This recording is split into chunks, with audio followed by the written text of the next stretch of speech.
Good afternoon, everyone. My name is Andy Hutt, and it gives me great pleasure to welcome Oliver Sanandres to this IIRSM Talking Heads event. Ollie is currently the Head of Health and Safety and Security at IAG, the International Airlines Group. And prior to that, he was Head of Health and Safety at Auckland City Council in New Zealand. Before emigrating to New Zealand, he was Head of Health and Safety and Wellbeing at the City of London, where he also chaired the London Council's Health and Safety Network. So welcome, Ollie. Hey, it's nice to be here. Thank you, Andy. So my first question to you, Ollie, is this. In my experience and talking to many health and safety leaders, it's often a real challenge to engage the C-suite or senior leadership teams in health and safety. And so can you offer any insight as to the techniques that you use to get leaders of businesses engaged? Yeah, I mean, it's a tough one. I think every business is slightly different in terms of the face time that you're able to get with CET and everything else. But certainly, some context first. At Council, when I was there in New Zealand in 2016, we were kind of pushing a bit of an open door. They'd just had a major fatality. Well, they're all major. They've had a fatality, which is not great. And the new legislature was coming in. So it was kind of flavor of the month. But still, in terms of getting them into a position where they can actually welcome and sort of give you some face time, it's really around sort of understanding what they understand by health and safety. And I think that's one of the things that's really poorly understood by leaders. They see safety as another thing they have to manage. I know sometimes as safety practitioners, we can come in with the whole legal aspect of safety, come in and say, oh, we can be prosecuted. And you've got to understand that as a director, it's not just health and safety they can be held liable for. There's all sorts of other pieces of legislation that are quite serious. So when you're trying to sort of place the whole seriousness banner for them, it kind of gets lost sometimes for them. So really the first tip is around sort of building a real solid platform of understanding what is safety really about and what it isn't. And you've also got to understand the level that they are at. So you can't really go in and talk about sort of the management of safety because they don't manage safety. For them, it's really the governance of safety. So how do they govern safety? What is the stuff that they need to do to allow safety to thrive within the organization?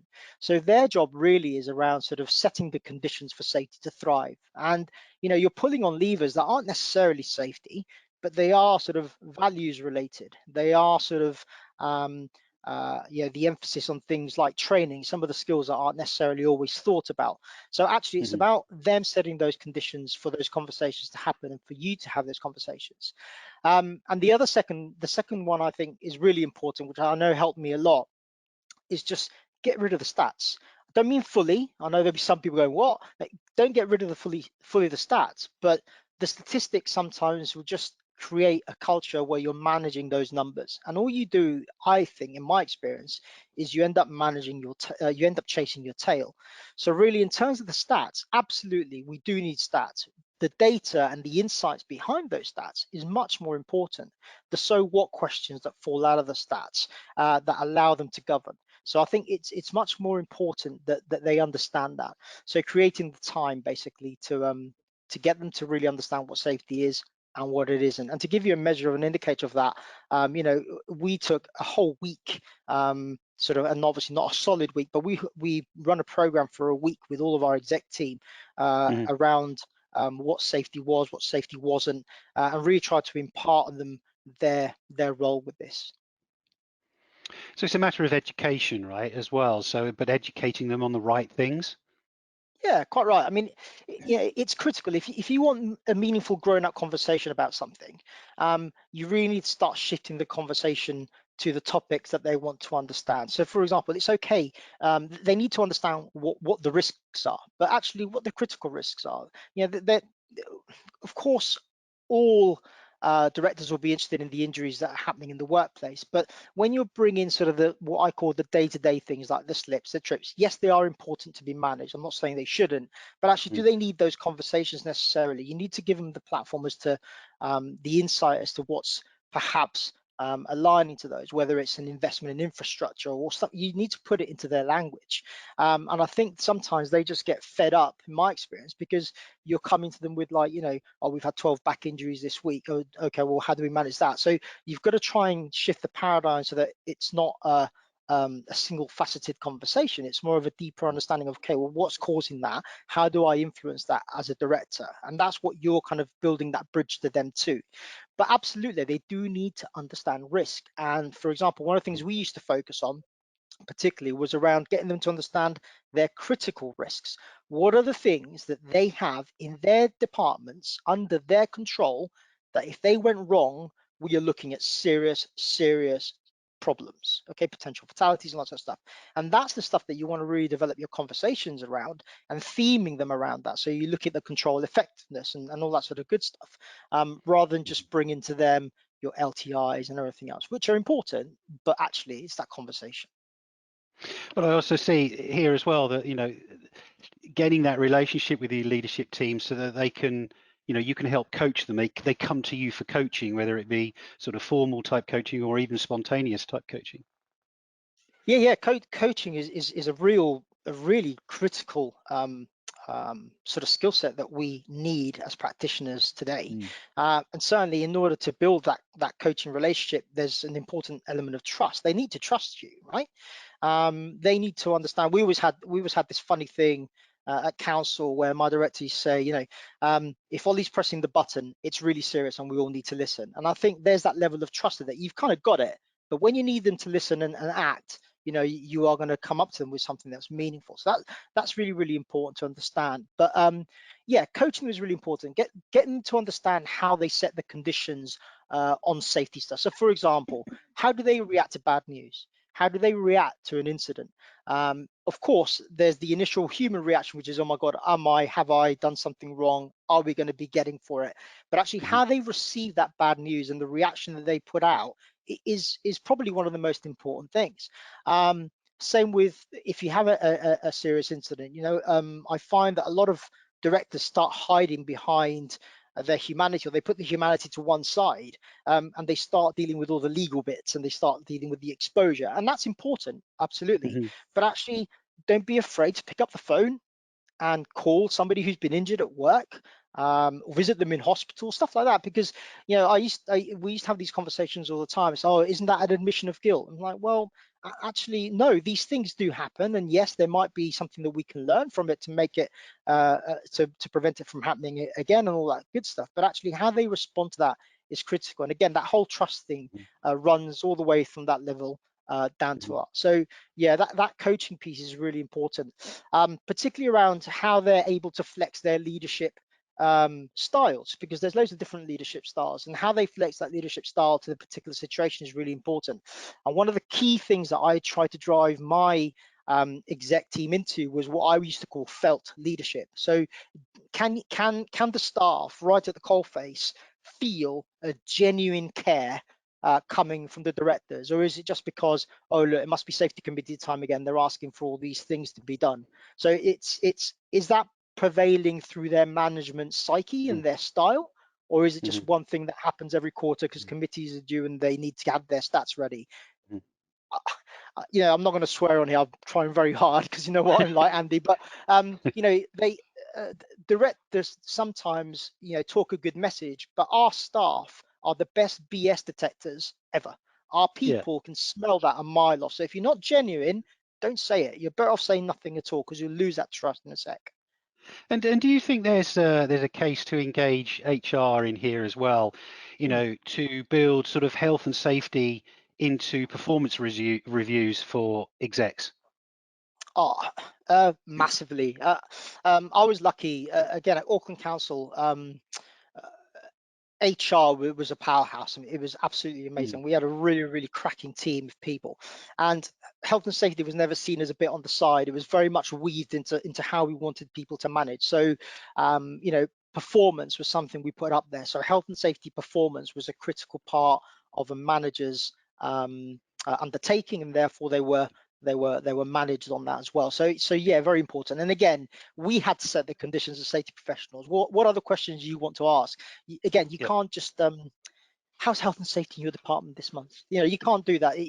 Again, pick out the meaningful things. You've got the top 3 critical risks in this area. I see one of them is electrocution for this thing. How are you dealing with that? Are you happy? You've got to have some really meaningful conversations around that. And I'm talking at director level. So Sure. I think that's a really, really important part. But yeah, it's got to be accountable. And as human beings, we've got to feel accountable in order to do our things. Otherwise, it falls off the radar, I think. If Yep. it's not mentioned at any of those important um, cultural sort of settings, it's not there. And again, it's really important that they understand sort of the culture they're trying to set. So again, most performance conversations in workplaces should really theme around the cultural values of the organization. They've got to run all the way through the organization like DNA. So if you're Sure. setting all those conversations around culture, care, for want of a better word, or safety should be Mhm. within that. I think that's a really, really important part. Um, Excellent. the other good thing is to make them feel that it matters. So again, with the performance, one of the things that we used to do was a mock trial. That was really important because it's the one time that was real training focused at directors, and it put them almost in the situation as what could happen. And we used to have our directors attend that. We had a really great one that was run at the City of London Corporation actually, a few years back by Kizzy Augustin, and that was awesome because a lot of the managers kind of went, "Oh my God, I've never been cross-examined like that before," and they kind of get a feeling as to what it could really be like for real. So I Yeah. really value the mock trials to bring things to life for sure. But HR, undoubtedly, they've got to be part and parcel. We Yeah. can't just be the HR lone, the health and safety lone voice. Yeah, no, agreed, agreed.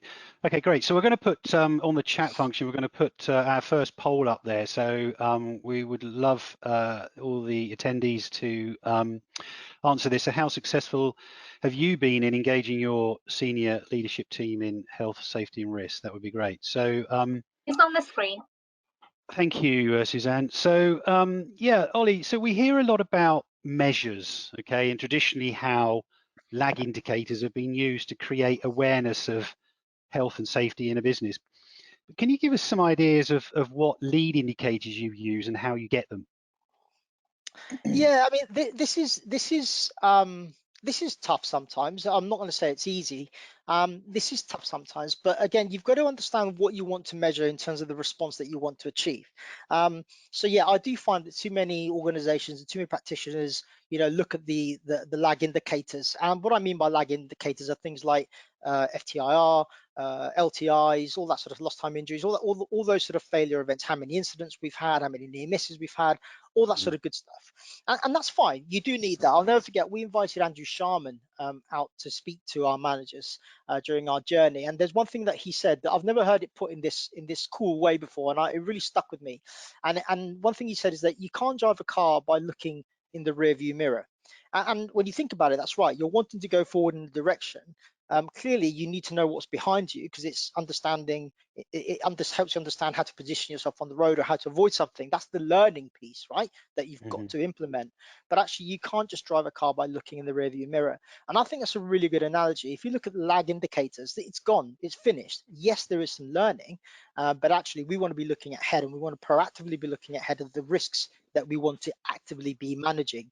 The things that if they were to drop or a control were to drop, it could open us up to that potential incident from affecting. So actually, Mhm. how do we identify those controls? What are they? And that's what we look at. So I think that's really important. And again, as I said in the beginning, we often do put up a lot of information like we've had 10 slips, 10 trips. Well, that's great. We've also got to realize that incidents happen all the time around us. It's like, a lot of safety practitioners, I used to be the same when I first started out. They almost blame themselves for every accident that happens. Oh, I didn't prevent that one. It's like, yeah, and that's great to have that because it's a driver, but actually don't punish yourself because that's the real world of work.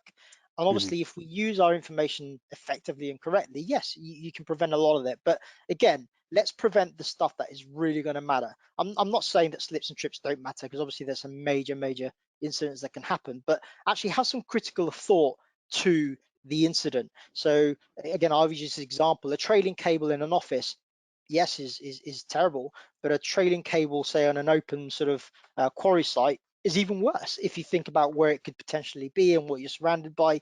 So I think that critical risk thought is really important. So again, understand carefully what you want to monitor, depending on what you want to achieve. And I think that's a good standard. Right. And I think with one of the products we used over there, Safe 365, you're actually able to dig much deeper in some of the lead indicators. Everything from things like, have they even looked at the health and safety system? Well, that's a measure, because it gives me an indication of why are they not accessing that system. Is it knowledge, lack of? Is it they don't know how to turn it on? They don't know their password? So that allows you as a safety team or your business partners to basically go in, deploy into the environment, and actually tweak your advice to the area to get them to do what you need them to do. So I think it really is understanding your business and understanding the data to then form a response that actually takes you to where you need to be. I So think, yeah. the nirvana of creating a no excuses environment, I guess, is what you're trying to achieve. Yeah, look, it kind of helps that, because obviously with Yeah, everything, the performance measures, the conversations, you get this warm fuzzy that safety is actually a live thing in the organization. So that sure. nirvana, whether you get to it or not, I think it's important to understand that what you're trying to create is almost an environment where learning is accepted. So incidents are not wanted, but if they happen, we react to them appropriately and accordingly, and we understand them for what they Hmm. are. Hmm. And I suppose that leads a lot into what people are sort of terming around at the moment, psychologically safe environment. So will I be rewarded for raising bad news as opposed to being punished? So I think it's really important that you Yeah, sort of set the right environment in order to get the outcome that you want. So yeah, you could call it no absolutely. excuses, Yeah, if you like, but actually it's more of a permissive environment where yeah, people are going to be treated effectively and fairly, and people will be listened to. for So I sure. think that's a really important part. Okay. So, I mean, we all know that health and safety is a contact sport, but technology is starting to influence people and their thinking, in order to reduce incidents in the workplace. So, where businesses are thinking about investing in some sort of health and safety technology, where does the ROI come from? Where does the return on their initial investment come from? How can health and safety professionals out there build a solid and compelling case so that these types of investments are not seen as a cost by the senior leadership teams? That's a tough one.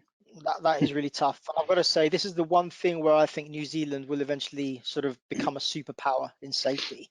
Um, the Kiwis are hungry for technology. They love it. They absolutely love it.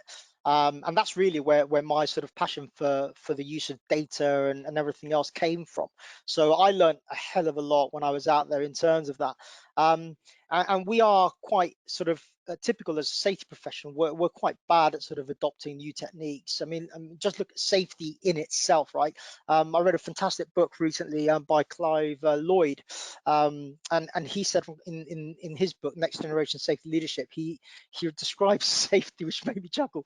He described safety, if safety was the technology world, would still be using dot matrix printers and sort of Commodore 64 graphics. Yeah, And I think that's true of the safety profession. We failed to change just safety itself and how we do things, but also with that is the advent of technology. And I think at the moment of all technology that's out there, AI, artificial intelligence, geofencing, frictionless reporting, all these amazing tools that are out there that make safety much more accessible and therefore easier to do. And I think generally we're not doing that. And as a profession, I think it's something that we need to get better at, and being aware of what's out there and doing that. So I think there's two things, and I'll come on to your question in a minute, because you're right. There's two things in that. One is the awareness of technology and how to use it for safety. The other one is selling it into the business when they need to make an absolutely. investment. So I Mm. think that is really, really important. But with things like with things with the data that you really need out there, that's what will underpin your thing. Sorry, your case thing, very specific. Um, and I'll give you an example. One of the things that one of my team members did over in New Zealand, which I thought was absolutely blinding, and the mark of a true and evolving sort of safety professional. He run a health and safety skunk works. And for those of you who know what skunk works is, it's basically a think tank of anybody who saw anything amazing in the technology world that could have a use for safety, to bring it into that group and to pitch it to us, or pitch it to me as Mhm. the head of safety. How could we use it? Build a case, and then we'd authorize a mini experiment to get that going. We'd gather all the data, gather all the information, and we'd basically um, kick it around ourselves to be able to turn it into like a Dragon's Den type pitch, so that we could then approach the director and get all that buy-in and everything else. And that's part of the way in.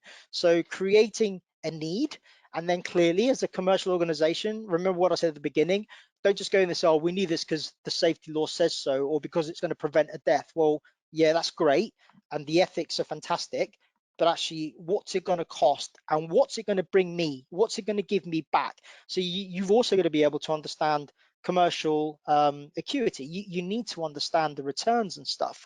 Mhm. I often have conversations with a lot of practitioners. You think, oh, my business don't really care about safety, they won't let me spend X. So, well, have you really made the case for it? It's not just about spending X because it will save lives. That's often the shortcut. There's actually much more to that. So how much more effective will your employees' time uh, uh, be spent on if you made that process quicker to report? Could reporting increase? Therefore, what would that do to your intelligence in terms of safety and data? What would it do to your lead metrics? What would it do to the engagement behind your people? All that sort of Mhm. stuff. So data really is the new paradigm. That's where we need to shift to. It's actually presenting that information in a way that can really feed back what you want to do. So I Mhm. think that's really important. And perhaps in terms of some numbers, at Auckland Council, we did do a piece where we implemented a piece of technology, say 365, and we did a piece in RI, which is really, really good to help buy-in. And what we basically identified, just a short picture, in terms of relevance, was that as our safety maturity improved, we could demonstrate that our safety index was obviously increasing. The direct costs were reducing because we were having less incidents, and all of those have a cost saving to them. So bring Sure. them out. What does an incident cost us in terms of off time? And all safety practitioners will know this, the iceberg model and Mhm. everything else. So bring that to life with actual Mhm. money, with actual cost of your business. Give them an example. And we got to the end of being able to demonstrate almost a $5 saving per worker for every 1% improvement in safety maturity that we had. So I think that was a really, really important thing that we're able to demonstrate the business. And by demonstrating them that business, that was enough Mhm. to get them to come in and engage. So And that how that many was really. staff at the council did you have? We had around 12,000 staff all in. So it's So quite quite a significant. Yeah. substantial investment. Mm. Yeah. Mm. Mm. And again, if you look at it, I think we worked it out. God, this going from memory now, but if you look at the average improvement across say 365 sort of per department sort of was about 6% on the index. Mhm. For if you break that down departmentally, 780 workers, that was a 23,000 sort of dollar return. And it was quite easy to work out for us because certainly in New Zealand, the way that businesses work, they have a self-insurance model which is run by the government. So you are charged levies and everything else. So you have some really clear-cut data. So that helps us straight away. I'd never really seen it that clearly, certainly in the UK, where you have money Mhm. going out the door proactively from safety before you even have an accident. But once you add the cost of an accident, the defense, all the other stuff, the stoppage time, the hiring, once you add that on, it really does give a pretty big number to be able to float around. And I know Yeah. when I first presented it um, to our CFO, he was really interested. And one of the things I've always tried to do with safety is quite cheekily just try to get some investment back. Is as with anything, it's like, look, if I can give you an improvement of X with X, can I keep percentage X to add to my annual budget and spend? So it's that whole sort of, you invest in me and And I'll that get you worked. better results. It was starting to work. It's not always that easy. But I mean, the skunk works was a good example. I mean, we were looking at sort of bringing in artificial intelligence to basically pick up a lot of the compliance type functions, like fire escape Yeah. checks, all that sort of stuff, because we realized that in reality, if you calculate the amount of time that a manager or a person in the department has to spend doing those checks every day, that has a productivity value, not necessarily a cost value, but a Sure. productivity value. Whereas a Mm, camera can just sit there, you invest in it once, and it does it automatically whenever you want it. It could even do it 100% real time, which, think about what that does, ironically, to compliance. mhm, It sort of improves the ability to catch those non-compliances. So you haven't got that human element to it, and that mhm. human can be spent doing what, certainly what we wanted to do at council at the time, which is to improve our service to our customers, because it was our customers at the end of the day, our ratepayers, that we wanted to provide the better service to. Very good. Yeah, absolutely. I mean, clearly we've sort of touched on this before, but creating the right health and safety culture in the business is, every health and safety professional's dream. But can you talk to me about how you've achieved this across the staff hierarchy and maybe include the multiple operations that you had at the council, which might include, external supply chains, for instance? Is it about empowering each operational leader to be accountable for health and safety in their particular domain, or is it telling them what they should be doing all the time? I think that's certainly part of it. I mean, one of the big drives that we went into, which I know at the time when I first sort of floated it at council, that it wasn't very well responded to. I think they thought I was mad. But it was basically getting rid of a lot of the safety rules, Mm, and actually giving managers their God-given right to manage. Rather than managing by proxy, you must follow these rules. And it's amazing what that did. That mm, sense of empowerment, not only did it go, oh, maybe this safety department has actually got something going on, it brought a lot of people to the table as well. And that ability to basically manage their own destinies gave them an enormous push to basically manage their own destinies and go, right, actually, this stuff in this manual didn't really matter to me, but this really matters to me. And then when you sure. couple that with the advisor of the organization, you can really steer and coach and guide. You actually get something that's more meaningful. You might say goodbye to some of your old fashioned stats that you used to get, but hey, it's more effective, which is probably much better. So I think that is definitely part of it. The empowerment piece is really important. Um, Mm, but I mean, understanding the why. So first, again, talking about the leadership, why are we doing safety? And again, we're going to make a decision. Is it because we want to be compliant with the law? Well, yeah, everybody wants to be compliant with the law for sure. But actually, is it more because we care about our people and we want our work to be efficient and effective and everything else? yeah, And I think if you choose the latter, it's more genuine and people can really get behind the message. So I think it's more motivational. Whereas if you toe the line around compliance, people will just see the fact that you're only doing it tick a box. You don't really care about me. And I think that's a really, really important message that you need as management teams to understand that we really need to be genuine with our people. I'm not saying a lot of yeah. them aren't, but Hmm. Hmm. I certainly found in my experience that the messaging is 100% right. So yeah, do we mean it? Do your Yeah, people yeah, believe yeah, it? Show it, don't just say it. So I think it's really yeah, important. Again, it goes back to that felt leadership. Every interaction counts. So again, if, for example, we aligned our values, and again, what I said about HR is really important. In council, we did an extraordinary piece of work. I don't know if I'll ever be part of something as cool as we did there, but it was this piece of work called the Charter, and the Charter was a piece of work that was born out of frustration by myself, the head of risk in the organization, the head of finance. We had all these big issues around these gnarly things at council. And we basically just ended up ripping up the rule books that says you can only spend $50 and all that sort of stuff. And we basically empowered them to make a right decision, make a mhm, decision based on some guiding principles. And these are the kind of rough guiding principles, but use your judgment. And that was really powerful. And I think it was really powerful because we suddenly collaborated as an organization. It wasn't just the health and safety department doing one thing, risk doing another, finance doing another. We all came together and actually wrote a set of values that we felt had to be alive and felt within the organization. And I'm not doing it justice because we could talk about this all day, but essentially, Mm. our engagement sort of criteria for the organization was aligned to this. So all the questions that we had, do you really feel your manager cares about you? So that was all written into the engagement piece and the fabric of the organization. So that was a really powerful bit because it was all together. So yeah, the charter was amazing. It got rid of silos, all that sort of good stuff. So it Very really is good. important. Yeah. Yeah, very good. So we've got another poll going up now for everybody on the chat function. So do you feel that the company has the right cultures, your company has the right cultures and behaviors towards health and safety? So we're just really interested to know, what our members are thinking in respect of their business.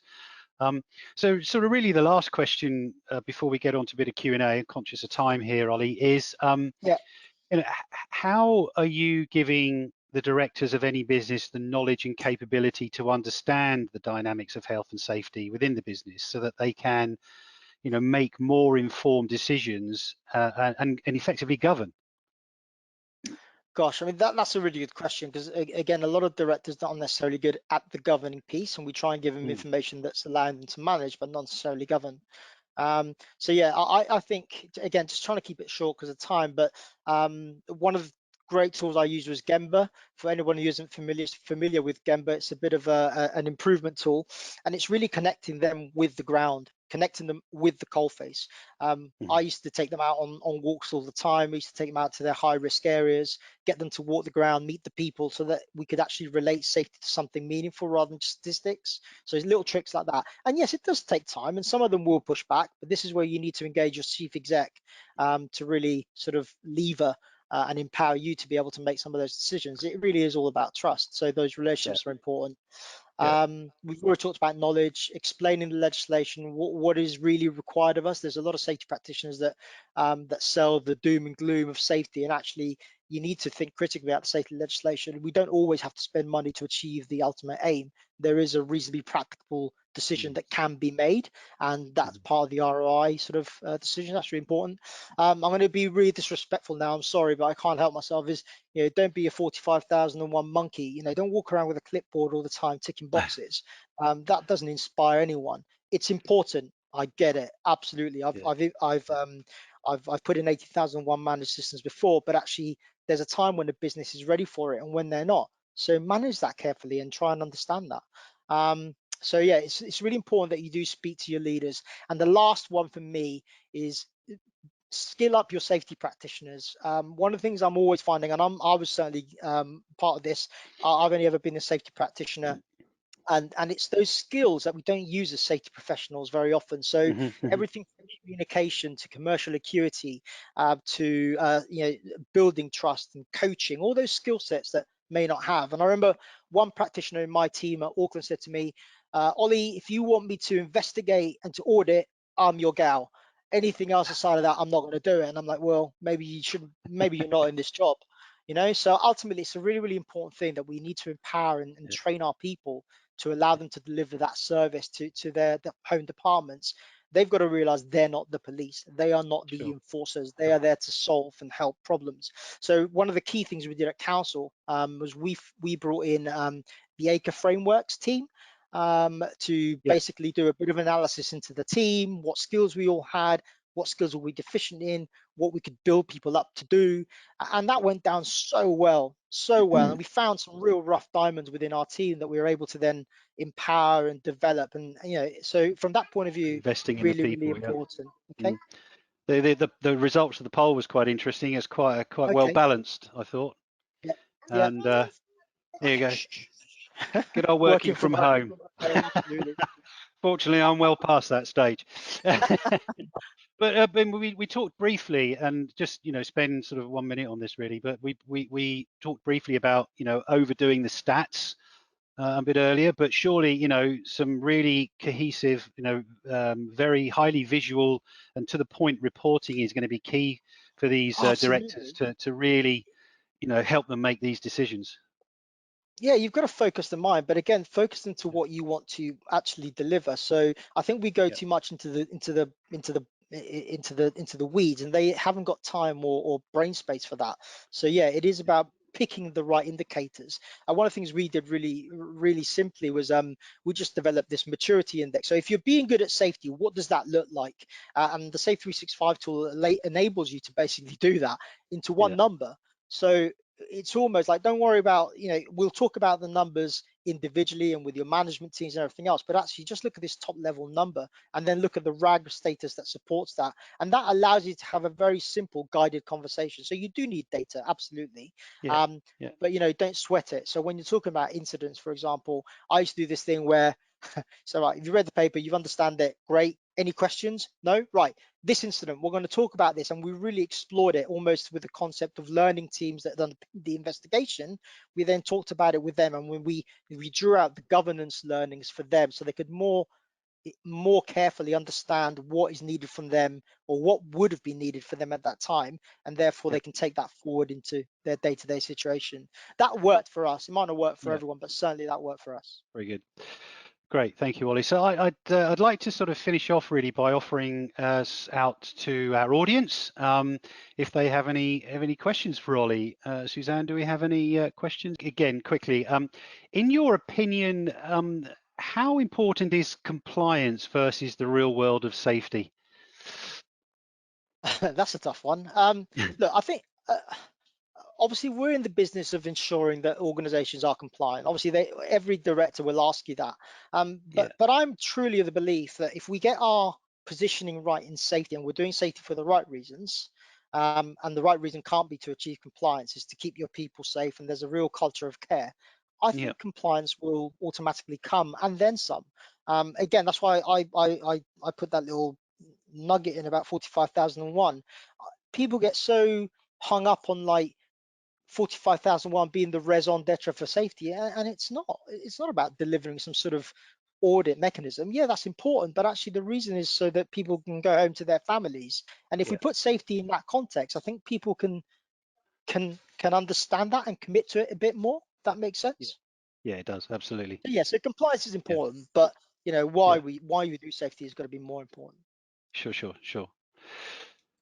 Well, look, that's really all we've got time for. I think, Suzanne, we were going to put some contact details up should anybody wish to contact either myself or Ollie.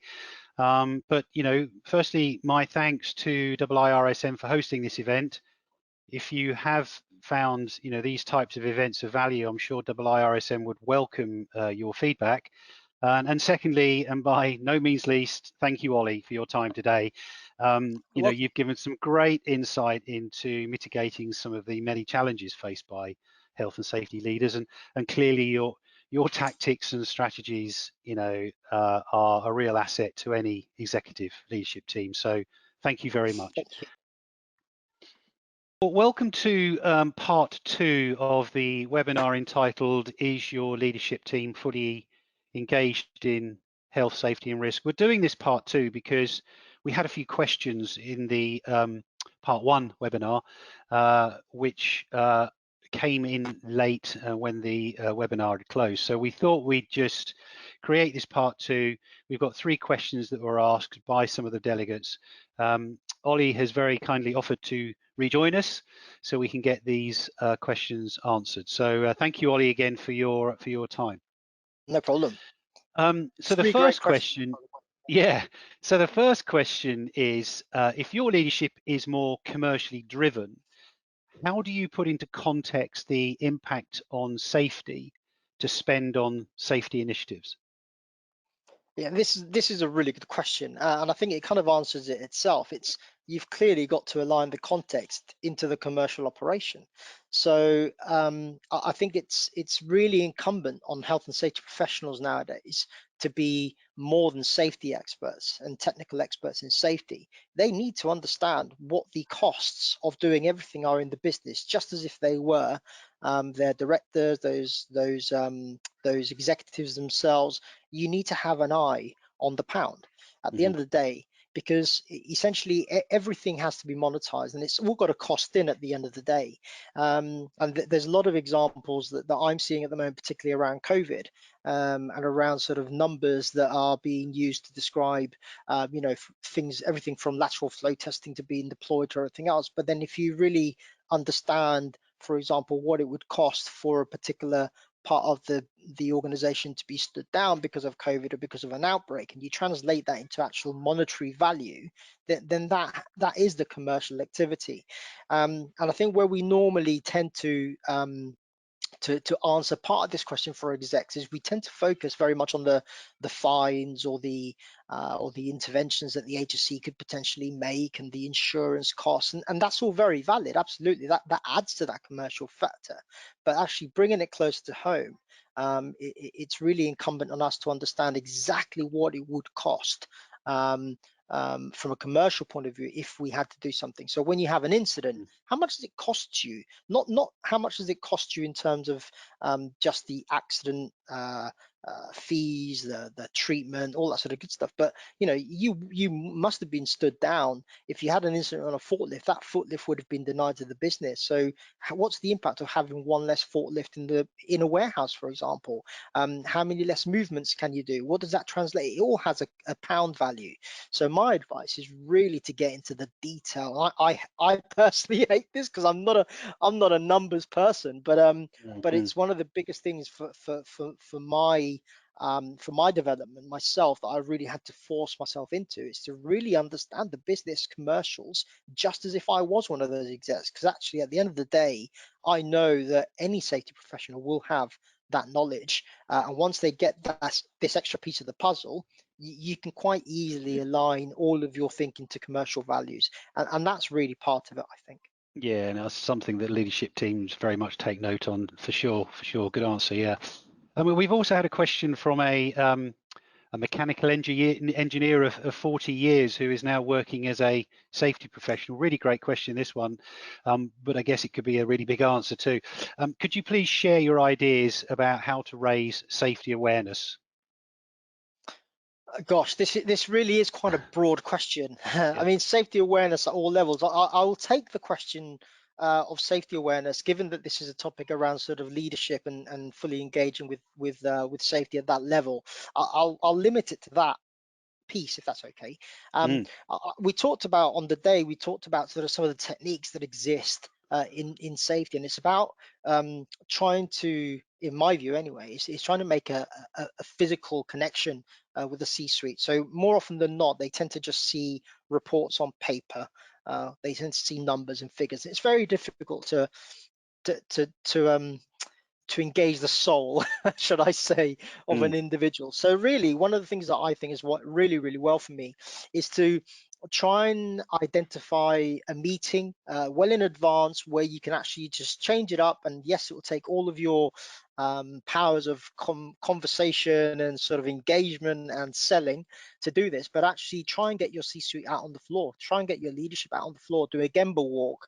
For those of you that aren't familiar with Gemba as a technique, it's a Japanese word for where the place of work is done, or where the work is done, sorry. And try and get them to see what the issues are, what the potential problems are, why is that such an issue. So try and get them to relate to that. So when you're raising safety awareness, they can actually have a physical understanding and a link. And I suppose it all goes back to education at the end of the day, but really it's about giving them that sort of connection to the ground. And I can't remember if I talked about it on the actual panel, but one of the things that we did when I was at Auckland Council was we trialed a GoPro camera. We had a really serious incident on one of our waste transfer stations, and I felt the incident just didn't paint a good enough picture when you read the actual 4 or 5 lines that we were limited to in the report for the panel, for the papers, for the executive team. So we organized a manager to basically strap on a GoPro on her head, do an introduction to her site, do a walk through the site, and then do an actual talk of the machine. And when they actually saw that digger, which was involved in this particular task, they got it straight away. As human beings, they were like, oh my God, really? So it is making that connection, I think. So certainly at that sort of level, it's mm. all about making connection and giving them that awareness. And then from that, you can obviously start really pushing and sort of throwing out the things that you really need to bring to life. And remember, the old adage, how do you eat an elephant? Piece by piece. You're not going to solve the world very quickly. So just pick your battles, focus on the critical risk pieces, which are the ones that really matter first. I'm often misquoted a lot by saying that slips and trips, oh, you don't really care about safety when you say slips and trips and nothing. No, I do care about slips and trips. They are very, very important. But actually, we've got certain things, for example, that may cause a certain death or certain amputations. Let's focus on those first. Those are the ones that are more important. Very good, yeah, and yeah, I think what you're mooting to there as well is all about education, which sort of really takes us on to our third question we've got here about that we had is, do you think sending directors to HSE training courses helps? Good question. Yeah. And I've got a really strong view on this. And I may be shot down. I'm not going to mention the organization. But yeah, I think it's important that they do go on training courses. However, be creative around it. Do not just take a managing safely course off a shelf. Do not just get the IOSH managing senior Mhm. executives course, or anything of a similar ilk. I've got nothing against IOSH, obviously, but you owe it to them to just make more of an effort to connect stuff. And I know there are some fantastic speakers out there who do this really, really well. I know one individual who does a lot of work with IRSM, Kevin Hard, and his organization Inspirational. Get somebody to really come in, do your homework, understand the business, understand the risks, understand the things they want to do. And these people are very specialist in trying to really communicate to the C-suite in a much broader way than we sometimes can as health and safety practitioners and understanding. Again, we don't want to just sit them in front of a lecturer that's going to go through them, the health and safety at work act, and how important that the act creates um, uh, uh, a reverse burden of proof, for example, which is always one that engages people. But it's actually to understand how we can sell safety in a much more creative way and create those real connections. So I suppose what I'm trying to say is be creative around how you do this. Bring in the big hitters. It's a very good investment, I think, when you look at sort of the cost of these big hitters to do talks like that, when you consider sort of the cost of a course. But actually, if you're able to get the time, then you kind of owe it to your team to really make it as engaging, as effective as possible. And again, I understand obviously the figures always be there, but if you look at the comparison in terms of cost of these sort of types of individuals compared to your more traditional courses, they do tend to be quite competitive, but I've always Mhm. found them of great value because these people, it's their specialism, it's what they do. And let's face it, this is going to be your battleground. This is in the military, when I was in, we used to call key terrain or key areas that are vital to the Mhm. effort.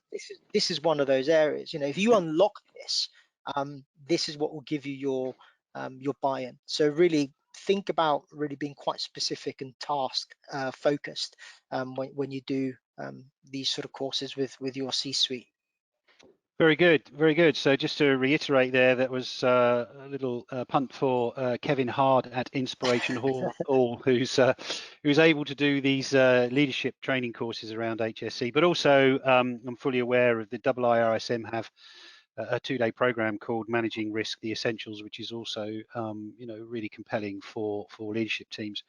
But look, thank you very much. That's really appreciate your time. If anybody would like to contact, obviously IIRSM, myself, or Ollie, indeed, please do so. The contact details are up right now.